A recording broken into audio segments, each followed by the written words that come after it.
Kita ko talaga yung katawan ko, nakahiga sa upuan. Habang tinitingnan ko sarili ko, patay na kaya ako? Tinanong ko talaga, patay na kaya ako, Lord?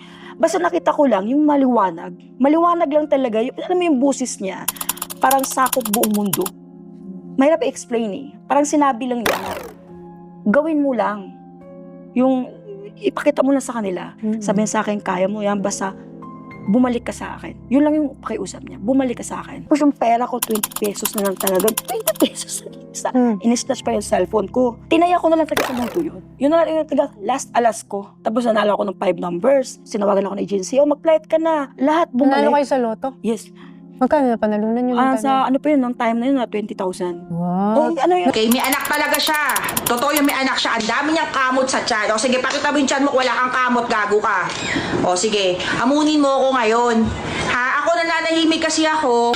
Guys, yung mga nagpa-vision dito, alam nyo sa sarili nyo na hindi kayo nag-aabot ng pera sa akin, okay? Kay Rudy Baldwin kayo nag-aabot ng pera. Habang nagbe-vision siya, dalawa lang kayo. Okay, dalawa lang kayo sa taas. May CCTV doon. Pero kami mga proof na kayong dalawa lang na nasa taas. Paano nyo sasabihin na sa akin kayo nag-abot ng pera? Paano mo sasabihin yan, Rudy Baldwin? Okay, ina-accept ko na nagbigay siya sa akin ng 60,000 for 2 months siyang nandito. Centralize ang bahay ko. Naka-on lahat ng aircon simula 7 a.m. hanggang 10 p.m.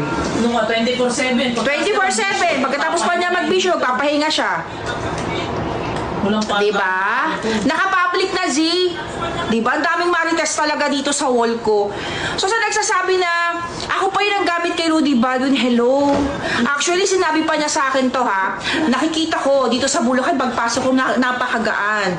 Magkakaroon ng mataas na tubig dito. At ito pa pinaka-worst. Ang sabi niya sa asawa ko, yung bahay ng kapitbahay niyo masusunog. Putang ina, buti. Hindi sinabi ng asawa ko, hindi patay kami. Diba? Hindi nasunog yung sinasabi. Hindi nasunog. Buti na lang, hindi namin sinabi. Gaga! Diba? Buti na lang. Ang inaano ko lang dito, yung mga dami account niya kasi na nagko-comment sa wall ko, siya din yun. Siya din yun. Actually, siya din yun. Kasi, dati, utos niya sa amin yan na gumawa kami ng daming account, ipagtanggol namin siya sa wall niya, i-share niya. Okay? So, ipopost sa community niya, i-share niya.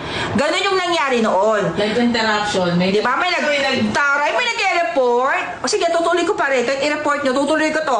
Ngayon, yung sinasabi niyang idedemanda mo ako, bakit mo ko idedemanda? May CCTV dito sa kwarto ko. Dito siya natutulog, dito sa pwesto na to. May CCTV rin dito. May CCTV dito, okay? Andito. Sabi niya, idedemanda daw niya ako pag nilabas ko. Bakit ba't mo ko idedemanda? Bahay ko to, dito kayo gumawa ng kababalaghan, di ba? Kundi ka ba naman ding gaga? Okay? Kaya ako umalis sa kanya kasi ininsist ko sa kanya, Madam, yung anak mo tanggapin mo na kasi nakakaawa si Mera. Yun, dinidide niya na anak niya si Mera, totoong anak niya yan. Okay? Totoong anak niya.